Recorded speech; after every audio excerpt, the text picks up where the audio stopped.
Ladies and gentlemen, welcome aboard the Wright Flyer. This is your captain, Randy Wright speaking, and as always, I'm joined on our state-of-the-art radio program by my first officer, Jeremy Grapington. Folks, this will be the final boarding call, so if you please, claim your seats, fasten your seat belts, kick back, relax, and enjoy the show, while Jeremy and I go ahead and delve into the pre-flight checklist, as there really is a lot of news and information to get to before we may fully indulge you with your in-flight entertainment.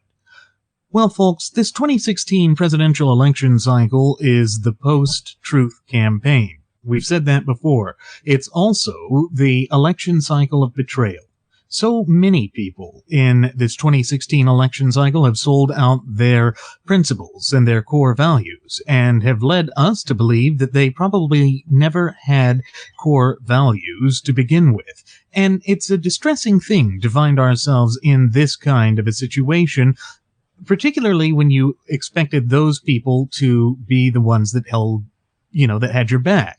We see that with Bannon over there at Breitbart News. He's trying to bring forth the alt-right, but another one is Laura Inhofe. Laura Inhofe has really sold her soul, and at that Light Gib, or whatever the hell her supposed online conservative think tank is, Light Zet, it just goes to show that she doesn't have any conservative values, and that her writers don't have any conservative values. And we can see why. They're embracing the alt-right, which, as I have shown in prior Solo Flight special editions, just is not based in conservatism, and to follow their orange god, Cheeto Jeebus. And when he's been out there saying a bunch of the stuff that he has, continuously attacking his fellow Republicans with far greater zeal and tenacity than he has ever once gone after Hillary Clinton, we also see that he hasn't gone after any Democrat senators. Now, he certainly funded Democrat senators in the past. He's been the great enabler of a lot of these frothing at the mouth Fabian socialist leftists who are hell-bent on the utter annihilation of these United States of America, both as a nation and as a people. But he hasn't gone after Hillary or other Democrats quite to the same degree that he's gone after Texas Senator Ted Cruz. And a lot of conservatives, or so-called conservatives, the disillusioned conservatives who have danced off to the discordinal and disharmonious tune of the Pied Piper of disillusioned conservatives, just want to stick their heads in the sand. They say that we, who refuse to support a man who, throughout the vast majority of his 70 years spent on God's green earth, has never once truly espoused conservative positions, are the ones that have created a civil war. But no, we haven't. We are loyal to the Constitution. But the problem is that when we see people like Laura Inhofe's writer there with Edmund Kozak, who came out and said that the Constitution is but a mere sheet of paper, and that it's disgusting to see that people like Mike Lee and Senator Ted Cruz and yours truly, and our first Air Marshal, all of those people are just worshiping the Constitution, and that is wrong. Well, I have a place where he can go. It's prime real estate. It's called hell. He can go straight there. They want to continue calling us cuckservatives. A term, again, folks, this is right out of the Fabian playbook.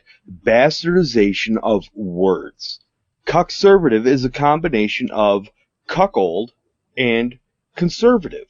Now, let's break this down and analyze this a little bit. We're going to call Laura Inhofe a cucksucker. Donald Trump is a cucksucker. Mike Pence is a cucksucker. All of these things, see, they want to use these terms and use bastardization of terms. We're going to take that all away from them.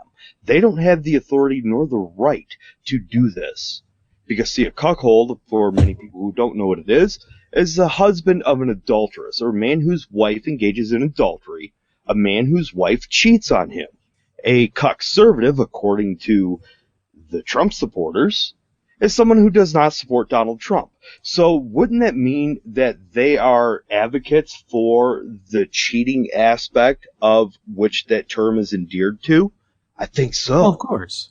Of course. So that would make what I hear? Cucksuckers. You know what I hear when they scream, those cucksuckers, when they are sitting there trying that diatribe? It's really amazing what they can sound like, because, you know, it shows exactly who they are. And here it is.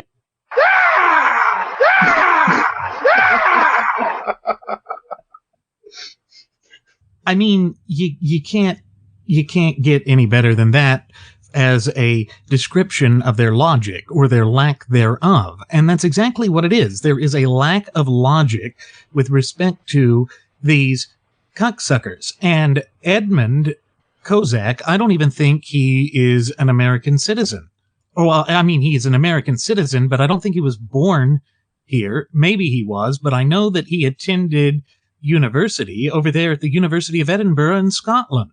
So that tells me that maybe he's not quite as up to date on how our Constitution works, how our Federalist Representative Republic works, and that's why he wants to go and just throw all of his bones behind a singular candidate, as if that is the way to propel the nation forward, that is going to be feasible and work and ensure that our fundamental and inalienable God-given rights are preserved. But no, he doesn't even give a damn about those, because he said that the Constitution, the very thing that safeguards those rights, is just what? A piece of paper.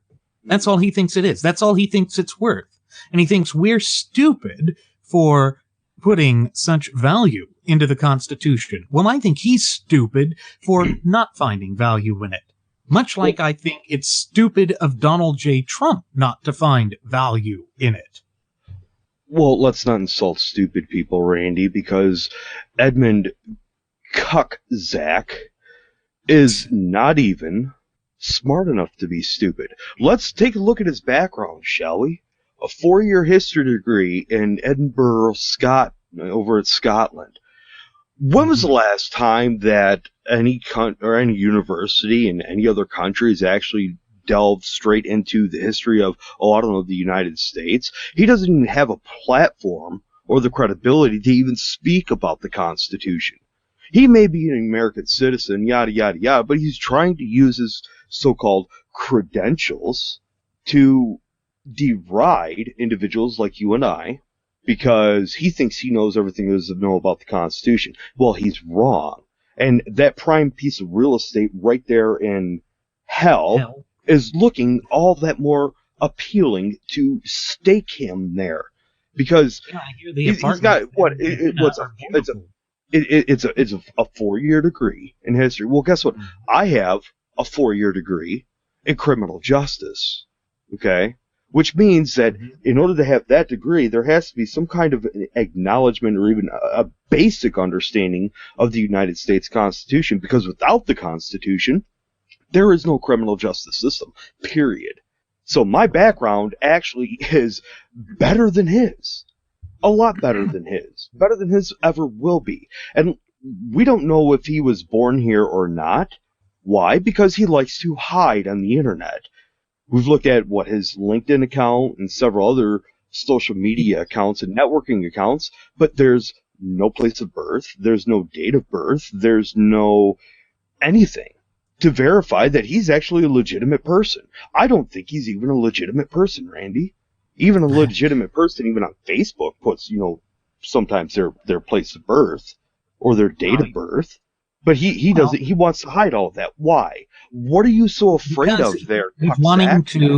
He's wanting to come off as mysterious. He doesn't want people to come after him, because a lot of what he's been writing is just, it's bovine excrement.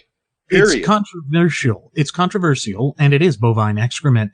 But it just goes to show that when we have discussed the Lion Branch Trumpidians that hide in the Trumpidian tabernacle, they are the ones that come out and begin to attack the Constitution. And it really is problematic for me. The reason I say that is the supreme law of the land. Article 6, Clause 2 makes no bones about the fact that the United States Constitution serves as the supreme law of the land. But people like Edmund Kozak just don't seem to get that. They don't seem to care that that is an integral part of who we are, both as a nation and as a people. He doesn't seem to care that that is the way that our legal system works, and that is the way that we maintain law, order, and tranquility in this once thriving and flourishing representative republic and vibrant community of popular sovereigns of ours. He essentially wants there to be a Trumptalitarian dictatorship brought about using Trumptation. Well, I'm not going to be swayed by Trumptation or temptation. My loyalty is to the Constitution. That is the only thing that we, in our capacity as the true ultimate wielders of popular sovereignty, are called to swear allegiance to. But people like Edmund Kozak don't get that.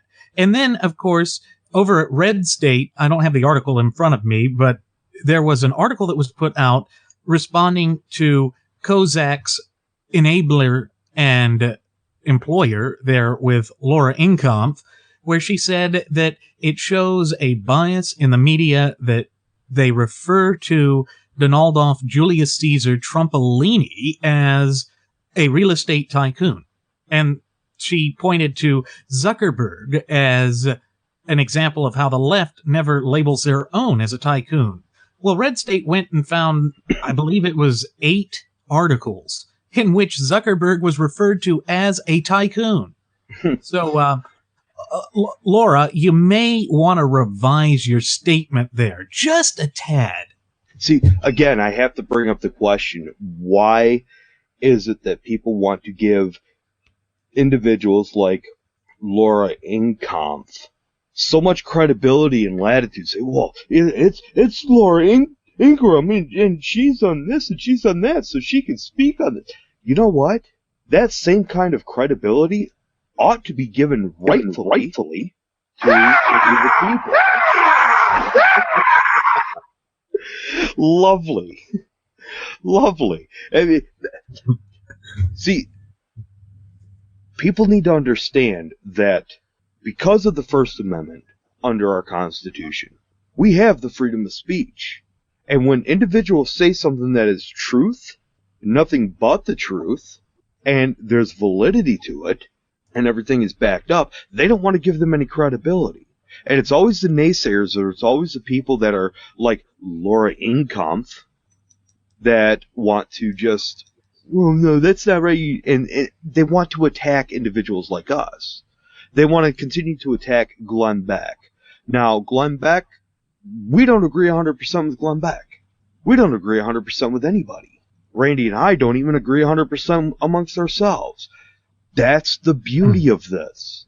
That is the beauty of this. That is what breeds and fosters civil discourse. Without civil discourse, you don't have a free society. We don't have a free society. We're not able to accomplish anything. Our founding fathers, at the ratification of the Constitution, during the whole auspice of that year-long ordeal that was done in secrecy, there was civil discourse there. Folks, if you remember in past episodes, we mentioned that some of the founding fathers, to name a couple, John Jay and George Mason, threatened to revolt if a Bill of Rights was not ratified to the Constitution. Yeah, in fact, our entire system is based on a great compromise that comes out of that. Yes. So when we have people like Laura Inkampf and this Edmund Kozak, that's a fitting name for him, by the way. It just, when they do this, they're completely trying to remove civil discourse because they want their way, and if they don't get their way, they're going to throw a Trumper tantrum, and To hell with everybody else. They're stupid. And folks, let's not forget, Donaldus Caesar Trumpolini himself, the quafftator-in-chief wannabe, said he does not need conservatives. The Republican Party is not the conservative party. He doesn't want our vote. He doesn't need our vote. And that's just fine. Despicable that we see him doing that, because what that says to me is that he is trying to take over the entire gutless opposition party, or GOP, and he's doing this for the reason of self-aggrandizement. Mm-hmm. That's all he's ever cared about, is himself. And we've seen that time and time again. And of course, none of that really works well for a free system like this. And when you think about it, part of the reason why so many of the Never Trump group feel the way they do, it's that they fear he's trying to set up a totalitarian dictatorship, because all of his words, deeds, and actions point to that. He sure seems to map himself out in such a way that would work towards that goal. And again, that is just diametrically opposed to who we are, both as a nation and as a people. And therefore, to get back to the path of prosperity, to get back to the things that matter in this once thriving and flourishing representative republic of ours, we have to go back to basics. And of course, the basics here in the United States is none other than our shared United States Constitution. It is the supreme law of the land. It's what defines us both as a nation and as a people. And unless and until we start to go back to that, and unless and until we begin to strictly adhere to the clear and concise language contained within its four corners, we're going to continue to see the slate of problems get worse. And they're going to continue unabated. They're not going to get better. In fact, they're going to, I think, accelerate exponentially in the scope and number and just sheer destructiveness of it all. And we can't afford that. We just can't. Well, at what point do we cross the threshold where there's no turning back? You know, it's kind of like somebody being stranded out in the middle of nowhere, deserted, and they're left in a situation to where they have to get back to civilization. They have to be able to survive, and they make a decision to go in a certain direction, and the further they go along in that direction, at what point do they realize that, wait a second, we have to turn around and go back the other way because we're not seeing any end in sight to this. This may be the bad choice for us. If we would have went in the opposite direction, they could have found civilization again. They could have found the means of returning back to their normal lives, returning back to sanity. But no, if we keep going down that path, if we decide, okay, we've gone, let's say, 10 miles on this walk, and realize, okay, I've gone 10 miles, I can still see, another 10 miles in front of me, I don't see anything in sight. But if I just would have went back 10 miles from the original direction, or my original starting point in the opposite direction, it creates that regret, that what if. Yeah, it's always that questionable thing that you don't know. It's always the unknown. Remember, one of the things that FDR said that actually wound up being true, one of the few things he said that was accurate, was the only thing we have to fear is fear itself. And certainly that seems to be the case here. But I think more of what would be appropriate for this day and age, and what we are experiencing in this 2016 presidential election cycle, is the only thing we have to fear are those who are donning the clothing to look like us, but don't really mean it. The ones that are lying about who they are, lying about what is of the utmost importance to this once thriving and flourishing representative republic of ours. And Jeremy, one of the things you mentioned was that we have to have civil discourse. And one of the things that Trump has said is Cruz was just, he didn't have, or he may have a lot of intellect, but he doesn't know how to use it. I mean, he literally went out and said this. Good intellect, but he doesn't know how to use it. Big league. Huge big league. Intellect, I mean, seriously?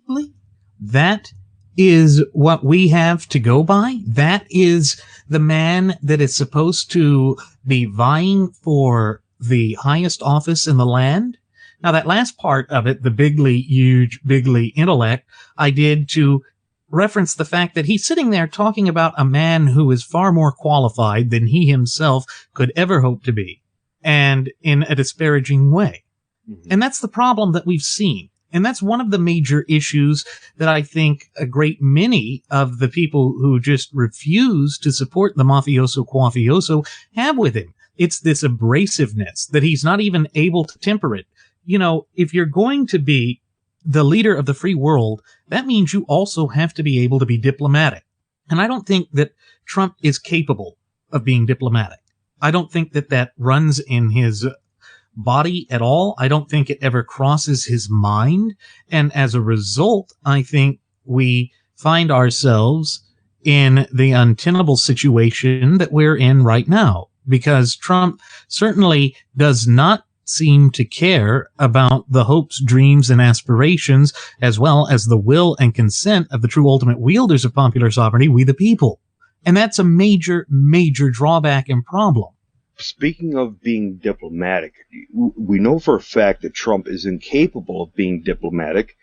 He's even said it himself. Remember when he said, when I walk into a boardroom, when I have a business deal and I walk into a boardroom, when I walk in there and I say, this is what's going to happen, he says, people do it. There's no discussion. They just do it.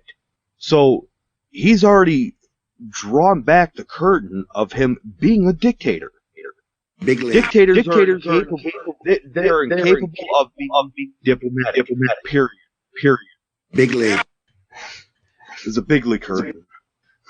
Big league curtain. Was Adolf Hitler diplomatic? No. Was Mussolini diplomatic? No. Was Stalin or Lenin diplomatic? No.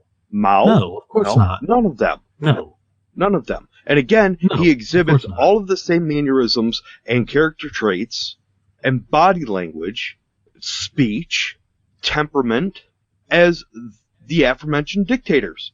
Mm-hmm. I don't know how more easily I could put it to people to where they understand this. I mean, the only thing that I guess would make people finally realize it, and again, from the cucksuckers, all we would give is, yeah, but Trump, as if Donaldos came out himself and said, I'm a dictator, this is what it's going to be. He could flat out admit it. Hell, he thinks he can get away with shooting somebody in the face in the middle of Fifth Avenue and not lose any votes. I wouldn't put it past him to come out and say, I'm a dictator. I have no need for our system of law, our Constitution. I certainly don't see any value in it, so I don't think anybody else should see it, and if you do, I'm going to, round you up or demonize you. Right. It would be no different. And people would still throw themselves at him. Why? Of course they would. It's because they think that he's going to be their savior. They literally believe that he is going to be this great big league guy that is going to be out to save them. They project their own self-identity, self-image, and self-worth onto him. And that's such a dangerous position for ourselves to be in, because it weakens us. It weakens this whole notion of what the United States of America is founded upon. And what the United States of America is founded upon is this rugged individualism, this ability to think and act for ourselves. So with self-accountability, self-responsibility comes self-determination. When you have self-determination, that is when you are free. That is how you develop a free nation. And it will be the only way that our nation can move into the future. And see, that's the thing. The founding fathers clearly, certainly, truly expected us to act in such a way as to ensure that the progeny of this great representative republic of ours would be able to exercise the fundamental and inalienable rights which were endowed to us by our Creator, who is none other than the God of nature himself, to be free. That's the only way it works. So now they want to take on this thing of when Ted Cruz, again, this is another attempt of them using literary comments from people like Ted Cruz when he said, vote your conscience. We have to vote our conscience. Now they want to say, well, I am voting my conscience, and my conscience tells me that Trump is my messiah. Oh, you betcha. He's the messiah, and he's going to make America great again, don't you know? Yeah. If people are adopting that as their conscience, wait for it.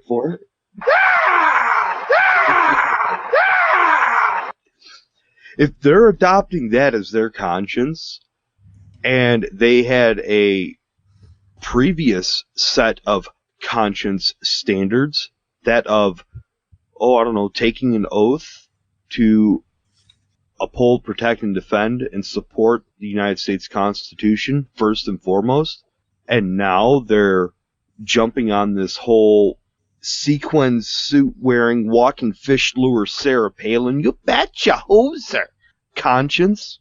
Again, it brings up the question, Randy, did they ever even have a conscience to begin with? Did they ever even have any core values to begin with?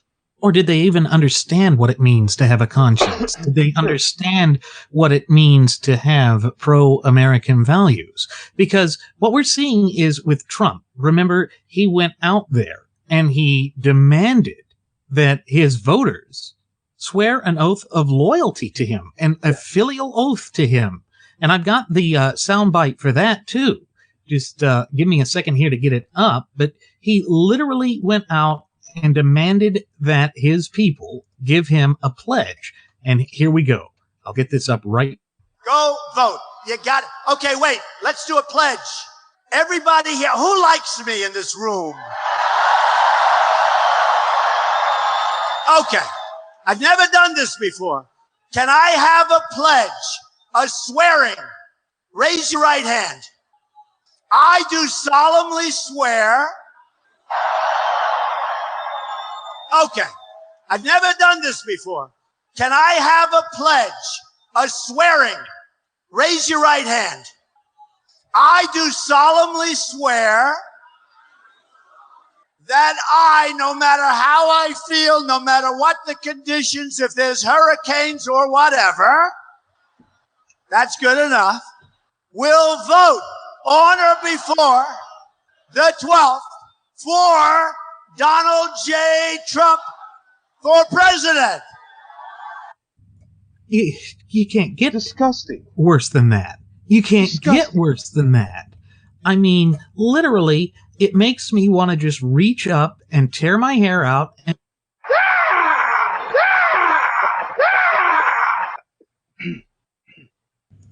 I mean, seriously, is that where we have fallen as a nation? Is that now considered acceptable behavior? Is that civil discourse? No, that's not civil discourse. That's not who we are, either as a nation or as a people.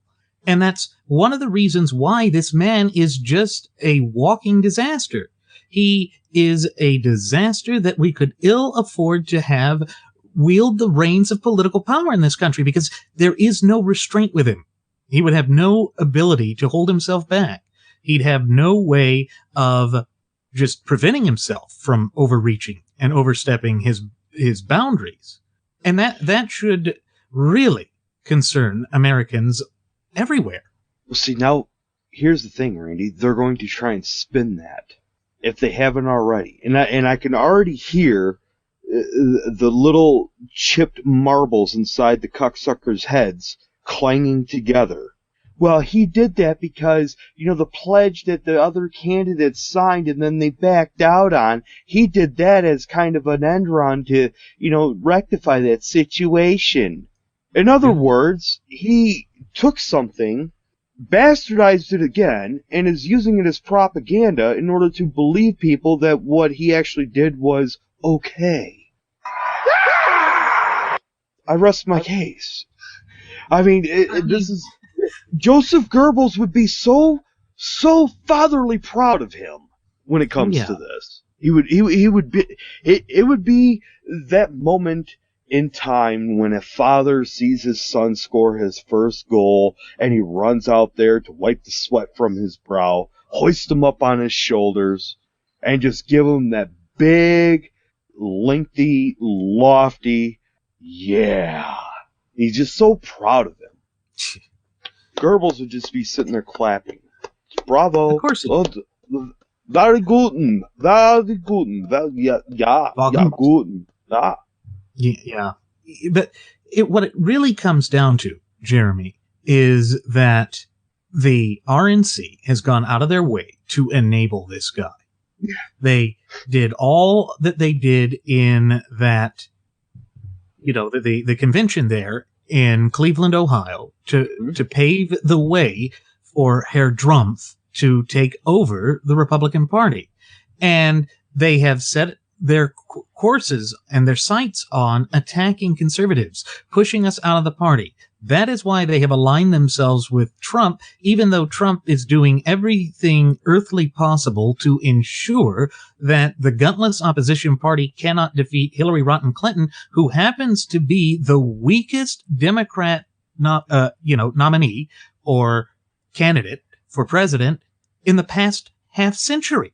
She is disliked even within the rank and file of her own party by the Noid-faced Boyne Me Sanders types, because she, in their mind, doesn't go far enough, but she's also hated by people that want to ensure that our national security is in place and that we remain free and that we don't fall victim to ISIS. So where do we go from here? Where do we go to ensure that our nation remains the vibrant, free, constitutionally endowed federalist representative republic that we have known and loved throughout our lives? Because, Jeremy, I'm sure you've heard this as much as I have from a lot of people saying they don't recognize their country anymore, that this was not the country we're born in. This is not the country that we were born in. This is not the country where we grew up in. I've heard people say this is not the country that I served for. And again, this points right to a double standard. It's all double speak and it's double standards. The whole campaign, Trump has been saying, "Oh, this is rigged, blah blah blah. It's rigged in a hugely bigly way. The GOP elites and blah blah blah." And yet he's saying all of that, and at the same time, the gutless opposition party is doing exactly what he's saying they're doing. So he keeps saying it because he knows people are going to gravitate towards that. But here's the thing: it's a two-pronged attack, because the gutless opposition party, they hate Ted Cruz more than they hate anybody else. Why? Because he was a voice of logic and reason. He was the only one that actually had the wherewithal and the cojones to stand up and do anything. The only one. And you know what? It goes to show that Ted Cruz's biggest enemy right now is the RNC. Yes. The RNC is the biggest hurdle to constitutional compositionists in this once thriving and flourishing representative Republican vibrant community of popular sovereigns of ours. And that really is a major problem, because for the past half century at least, the Republican Party has been the home of the conservative movement. Now, when Trump went out there and said that it's the Republican Party, not the Conservative Party, there's lots of conservative parties on the national stage, where? Where are these lots of parties he's talking about? The Constitution Party, maybe. The Libertarian Party? No. Not really, not anymore. The Green Party? Yeah, right. America's Party? Come on. Yeah, no. So, again, he's being intellectually disingenuous about it. And of course, as always, there's this double standard with it.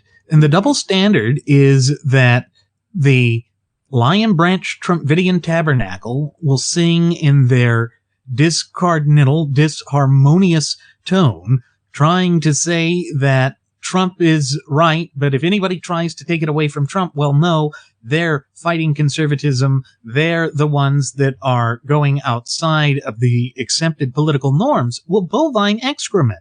Nothing could be further from the truth. Nothing could be further from the truth, because when you stop and think about it, they are the ones that have engaged in a hostile takeover of the Republican Party. They're the ones that are wanting to redefine it. They're the ones that wanted to go after Mormons. They're the ones that wanted to go after everybody else. And we just can't do that. We can't. We could ill afford it.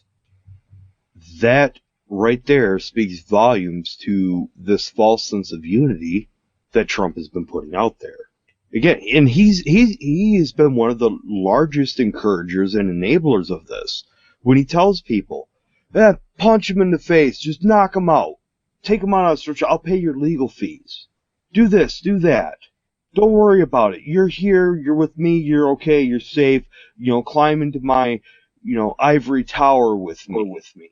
Big league. Yeah. It just, the Bigley ivory tower.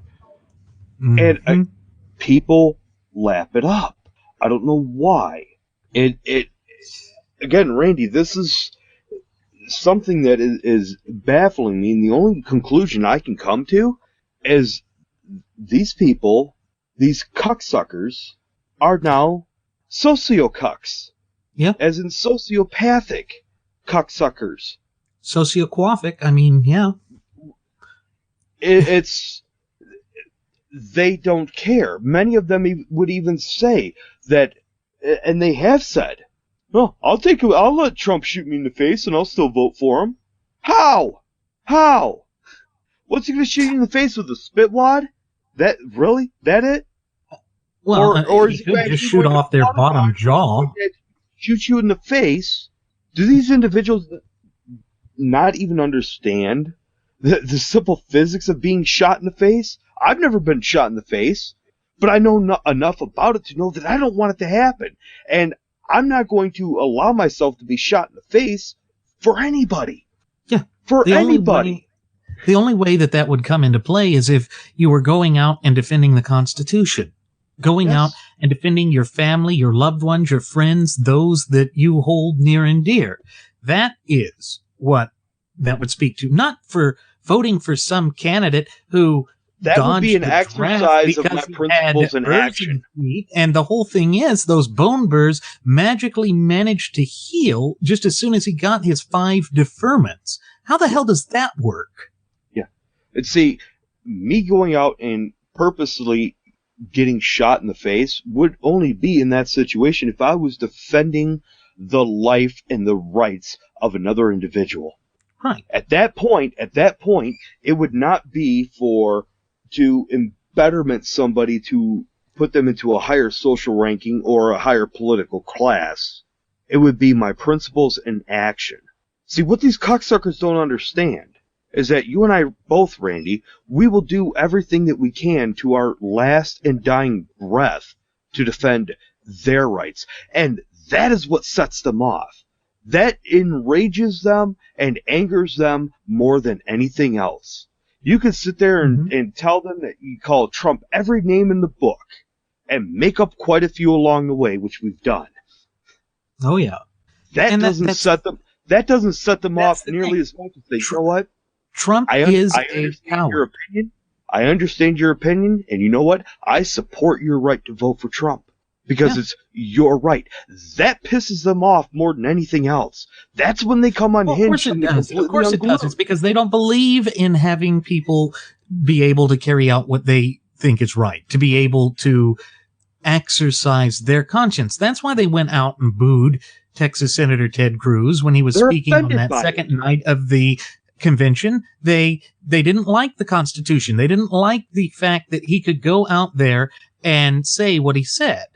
Because it meant that all of a sudden, if people voted their conscience, they knew their conscience could never support a man like Donald Julius Caesar Trumpolini. Because, Donald Trump is a Trump-talitarian. He's not based in our liberties. He's not based on our rights. He doesn't care what we believe in. He's just there for himself. And that's why he said that if he lost, it's not anything about the American people. It's just that it would be a big, beautiful waste of time and money. All he cares about is his money. Well, that brings me to my next point. And I'm going to go and reiterate this again. This is nothing more than a QVC, his whole campaign, nothing more than a QVC infomercial on meth and steroids at the same time, times 10. Have you seen this latest solicitation by him? Big league. The big league solicitation by him, and he's even got Mike Pence doing this. Contribute, even if you just contribute $5. Card.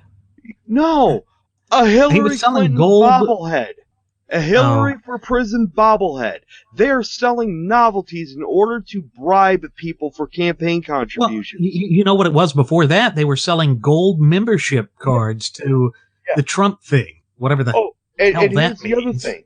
Here's the other thing. If you donate to them, you can enter for a chance to win dinner for 2 with Donald Trump. Really? Really? Airfare paid, the whole Quaftopia dream.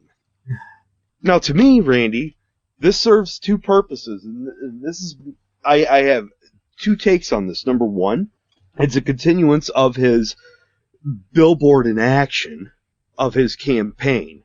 See, again, he wants to make money. That's all he cared about, because he even said if he lost, it'd be a waste of time and money.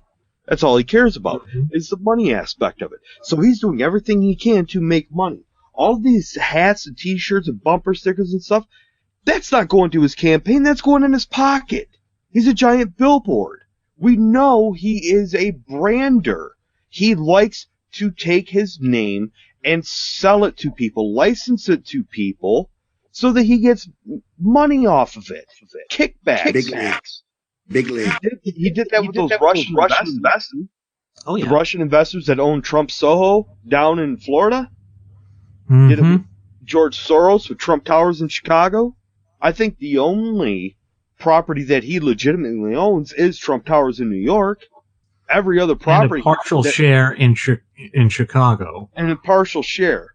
So he claims that I'm a good businessman. I've done this, and my smally hands were quick with the paper, negotiating the deals. Blah. Shut up! You're a fraud. Because guess what? Yeah. The Russian mob owns you.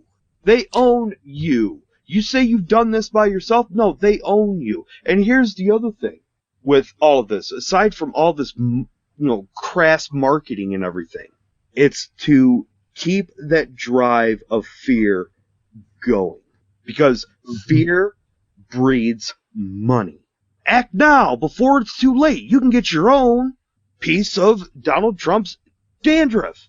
And if you collect enough of the pieces of dandruff, we'll make it special. You buy 2, get 400 free. You can sprinkle them and go to Trump. I mean, it's insanity. It is absolute, pure, unadulterated insanity, the way these individuals think and operate. And they buy into it hook, line, and sinker. Again, pointing to the fact that he's a snake oil salesman. And that he doesn't have our best interests at heart, and he never has. No. And see, that's what people have to realize, that he has been playing a con game all along. We've oft-times speculated on previous episodes of Radio Aviation Excellence, the Wright Flyer, that Donald J. Trump is a plant, probably for Hillary Rodham Clinton, that he had that phone call, that clandestine phone call with Billy Bob Clinton 2 months before he officially threw his quaff in the ring. And what that tells me is that he was in to be the great despoiler that he has been. He is the one that has been hopelessly dividing the gutless opposition party, or GOP. That's not on the Never Trump movement. That's not on people that are true dyed-in-the-wool constitutional compositionists. And so whenever we try and stand up for the Constitution, you have people like that idiot Edmund Kozak come out and say that we're blindly worshiping the Constitution, which is just a sheet of paper by his mind. But what that is, Jeremy, is that's projection. That comes straight out of the beliefs of the frothing at the mouth Fabian socialist leftist Bible of Rules for Radicals by that deviant Saul Alinsky, where they want to freeze their target, personify the target, and then annihilate the target by creating just this raw emotionalism by everyone around, so that they shut down their mental faculties and just say, oh, if anybody mentions them, they're clearly morons. Think of the John Birch Society. that was one of the ones that the frothing at the mouth Fabian socialist leftists had managed to truly eviscerate. Another one that's a good example would be Joseph McCarthy and the McCarthy era. Everybody forgets that a lot of the people that he had put up really did have connections with the communists, with the Soviets. So all of a sudden, they have managed to go in, as the great visionary Zygmunt Dobbs had warned, and just incrementally push us towards this undesirable socialism that really has no place in an open and honest society like that of the United States of America. And if we're going to maintain our freedom and our liberty, we have got to be willing to take the steps that are necessary to secure our freedom by proactively maintaining and safeguarding those fundamental and inalienable rights that were endowed to us by our Creator, who happens to be none other than the God of nature himself.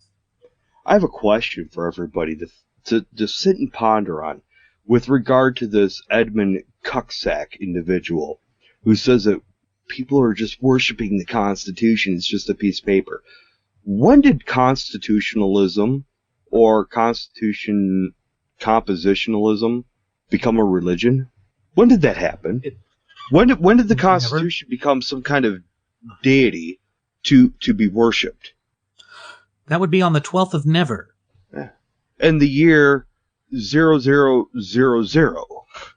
Of course. Is there any other year that would occur? No. So, again, he is alluding or projecting this sense of false religion, this false worship, this idolatry. But yet, again, look at his background. What is his background in? History. Well, what kind of history? Well, he doesn't divulge that. He doesn't share that with people. Believe me, folks, I've looked. This individual is about as elusive as a skunk fart, okay? It's just not there. He has no credibility to speak on these things. So guess what?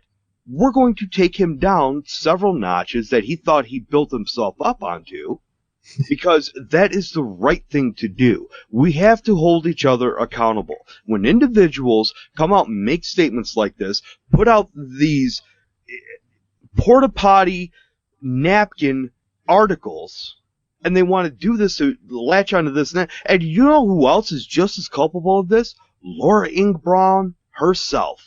Mm-hmm. Because she's the one, it was her media source that published it.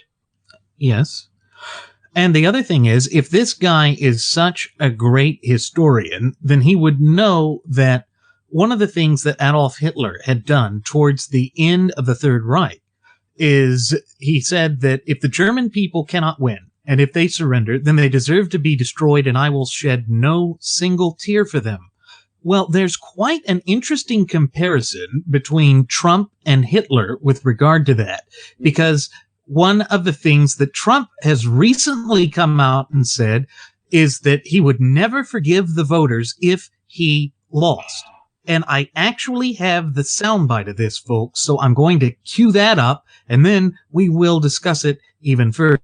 ISIS has developed like wildfire under our incompetent President Obama. And I actually said to the press, and I said to a big group of people, it's the opinion of myself and a lot of people that he was the founder of ISIS. That he is going to be presented over the next short period of time with the MVP award from ISIS, Most Valuable Player. Can you imagine how badly I'll feel if I spent all of that money, all of this energy, all of this time, and lost? I will never, ever forgive the people of Connecticut. I will never forgive the people of Florida and Pennsylvania and Ohio, but I love them anyway. We'll see. I think we're going to do very well. You know, yeah, you can get her out,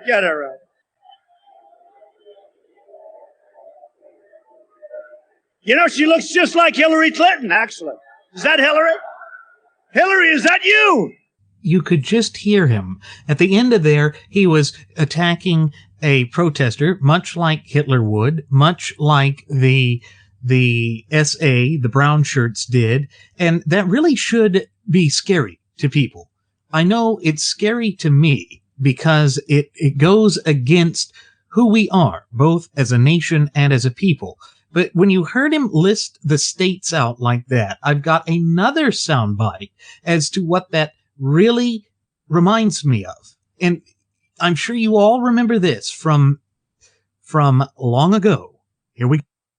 Not only are we going to New Hampshire, Tom Harkin, we're going to South Carolina and Oklahoma and Arizona and North Dakota and New Mexico. We're going to California and Texas and New York.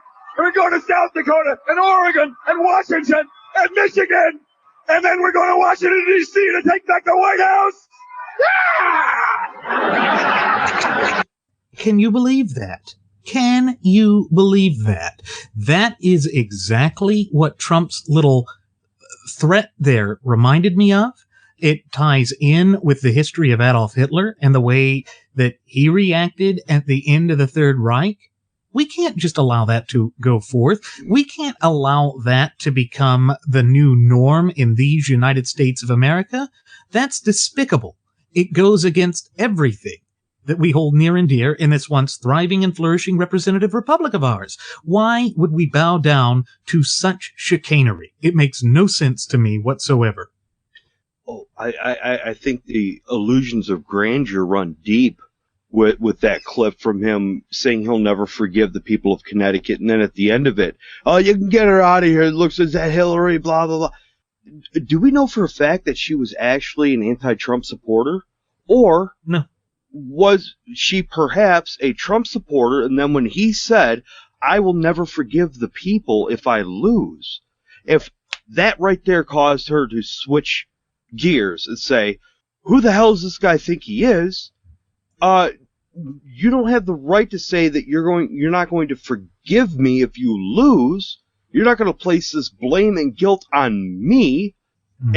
If she was not a Trump supporter and was a protester, there may be a little validity to that, him doing that because he's done that at other rallies. But what if she was a Trump supporter and then had a moment of clarity and then all of a sudden said, nope, never mind, I'm not going to vote for you now. Sorry, you lost my vote. And then he tosses her out. Mm-hmm. In other words, I'm sure it was probably a protester, but it could have been one of his own. And keep in mind that he has planted protesters in the past. Remember the lady that got egg on her? That was all set up. That was a setup. Yes. But see, we don't know for sure. And that situation would be no different than somebody in Nazi Germany, given the Sieg Heil salute, and then Hitler says something that, oh, oops, wait a second, what am I doing here? Instead of being thrown out of the rally, the Waffen-SS or in the Gestapo would have just shot and killed her, or had her trampled and beaten to death. Mm-hmm. He walks a very, very fine hairline edge there.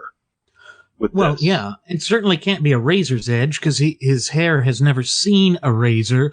But what it tells me is that he just has this view that he's an oligarch. And if you've ever looked at the architecture that's in Trump Tower, the design that's in the apartments, the living quarters in which they actually live in, it's like looking at a Russian oligarch's palace. It's almost like looking at the Hermitage or the Winter Palace for the czars.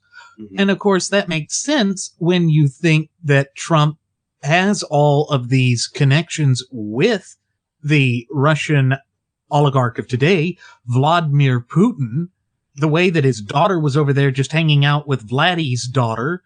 It goes to show that he wants to be an American czar.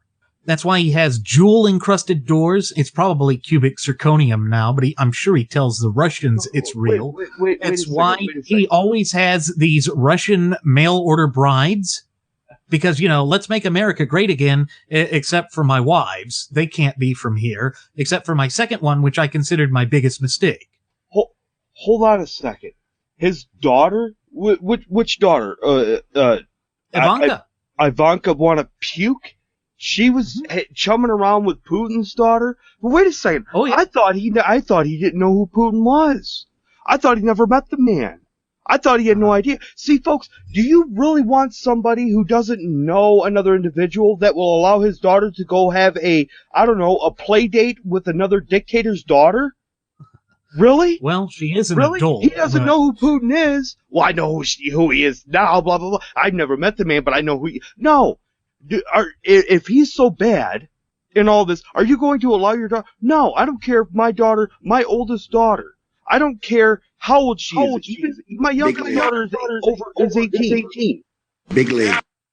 Even at my kids' age, if they wanted to go do something with somebody that I know for a fact, I've met them, I know who they are, I know what they're all about, and it's complete and utter evil, but I'm going to let my daughter have a play date with her?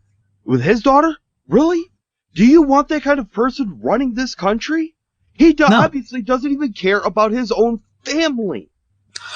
Well, of course not, because the daughter that he had with his second wife, he doesn't really spend much time with. We certainly don't see her in the news. I think her name is Christine or Christina or something like that. I thought it was Tiffany. I could be wrong. Tiffany. It is. I get them all mixed up. They don't matter. I think he does too. Oh, of course he does. He didn't want that second family. No. And the only reason that he married his second wife is that he impregnated her. Yeah. He coiffed her up. Yeah, that he did. But what it goes to show is, how can the Republican Party claim to still be the party of morality, to be the party of our traditional values, when they don't stand up for it, they don't represent it, and they are just perfectly, freely, willing, and able to throw their support behind an unacceptable, untenable, unreliable candidate like Donald J. Trump, a candidate who actually sat there and said that he would never forgive the voters should he lose. You notice there's no self-responsibility there. But what is the one thing that we have so oft-times reiterated on previous episodes of Radio Aviation Excellence, the Wright Flyer? It's that the quintessential pillars of the American identity and the American experience is that we are self-accountable, we are self-reliable, and that we can do what we need to propel this nation to greater heights. In fact, that is why the United States has managed to reach such lofty heights in our relatively brief yet illustrious history. Where does that place us? Where does that place us when we turn our backs on that? Because clearly it looks as though Rinse and Repeatus did that. We know for a fact he did that. In fact, he's gone out and embraced Trump's backing down on immigration, softening the laws. Trump literally went out and said that we need to soften our immigration laws. It's so bad that little orphan Annie Yap Yap Toto Coulter the Floozy has gone out and said that her book tour for In Trump We Trust, yes, that's the entitled book that she just released, will not do well. And she went out and just started attacking him, saying that it was the low energy positions of even that of El Jefe Jebe Bush. Well, guess what, folks? We told you so. And that's what the Cruise Crew's saying. We told you so. And again, who is going to bear the brunt of the blame for this? Oh, they're going to place it at the feet of their favorite scapegoats. Well, constitutional conservatives. See, and here's the thing. The blame has already been placed on the shoulders of the cocksuckers and the Trump dumpsters. It's already been placed there. Trump just sealed that fate with them when he said, I will never forgive the voters if I lose. Well, that's not an if. It should have been when. Omit the word if, insert the word when. Because he cannot beat Hillary Clinton. We've mentioned this. This is why he can't beat her.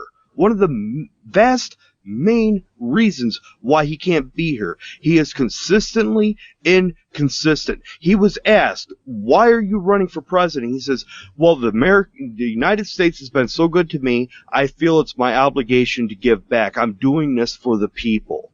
And then he turns right around and makes that death thrust, punch to the throat statement. I will never forgive the voters if I lose. Yeah. So when he made the statement that he's doing this because he wants to give back to the people of the United States, he wants to make everybody great again, was he lying then, or is he lying now, or has he been lying the whole damn time? All of these little intricacies and statements that he says, they all get, smoothed over because of the quaff pelt over everybody else's eyes. Because he, again, has reiterated, he sticks to these buzzwords and phrases. Build the wall. Yay! We're going to build the wall! Yeah, he's going to do it. And we're going to make Mexico pay for it. Yay! We don't think he can really do it, but okay, we're going to go for him anyways. Even though he doesn't have any authority, even as president, to make a sovereign nation or another free country pay for anything. Yeah. How are you going to do that? He's been asked how, and he diverts. He can't answer. He doesn't want to answer because there is no answer on how. The only answer is, legally, I don't have the authority to do that. Of course. But since when has he ever held himself to the responsibility of suffering legal actions? He hasn't. He never has. Neither has Hillary Clinton. And that's the thing. They are the ones that want to take us away from being a nation of laws, not of men. And so as they work through this, they want to try and force us into these untenable situations. And these untenable situations just cannot be allowed to go to fruition because it is placing our nation in such dire straits. It literally is. The divisiveness that has fallen on this country like a mud-soaked quilt. It's just, honestly, Randy, it's disgusting. It's sickening. It really is. It really is. There's individuals in my life that can't talk politics anymore because of it. Because of that threshold there has been crossed that, it's more so a thing of, agree to disagree, but I'm not going to agree to disagree on something. I'm not going to abandon my principles. I'm not going to stand down. I'm not going to back down in what I know is the truth and what is right. No, and if people can't if they can't comprehend that, or even if they can comprehend it, but they don't want to accept it, that's not my problem. That is not your problem. That is not Nelson's problem. That is not Mike Lee's problem. That's not Ted Cruz's problem. That falls on the problem of the people who fail and negate to accept that responsibility. Again, it goes right along with the projection of them wanting to pass the buck to everybody else and forego and negate all of their own personal responsibility. Again, which is an absolute tantamount sign and characteristic of abandoning principles. Sure. And it would suggest that they never had principles to begin with. But what it shows us is that it is so important to foster that fluent and working knowledge and understanding of our shared United States Constitution and our fundamental and inalienable God-given rights. And that's what we are dedicated to, folks, is to empower you. That's what we do here at Radio Aviation Excellence, the Wright Flyer. Now, I know I'm cutting this one a little bit short, but it's bad weather here, and I'm starting to get a little bit fatigued and worried about the internet here, so we're going to go ahead and send the flight attendant back for one last round of alcohol as I begin the descent here. She'll pour that alcohol, and if you fail to drink it, she will never forgive you. We are very certain of that. As always, folks, I'm Randy Wright. I've been joined by my first officer, Jeremy Grapenton. We want to thank you for choosing to fly the Wright Flyer. We also invite you to leave any questions, comments, or concerns you may have either here at our YouTube page, our Google Plus page, or our Facebook page.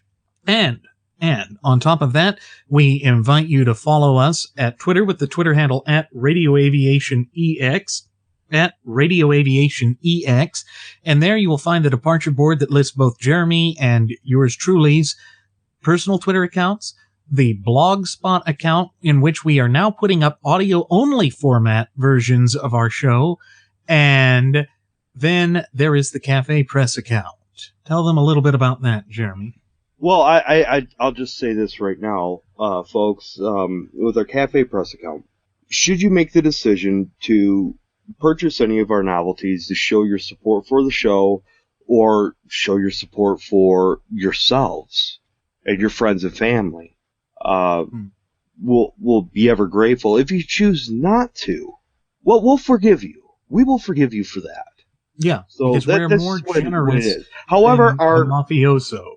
Yeah. However, our flight attendant, well, if she doesn't, finish up the inventory checklist and whatnot, we're just going to push her out of the plane. So, yeah. Yeah. But that's okay because she'll exactly forgive us for that. She always does. Yep. That's just the way things are. Well, folks, thank you again for choosing to fly the Wright Flyer. We'll see you again next time. Do take care.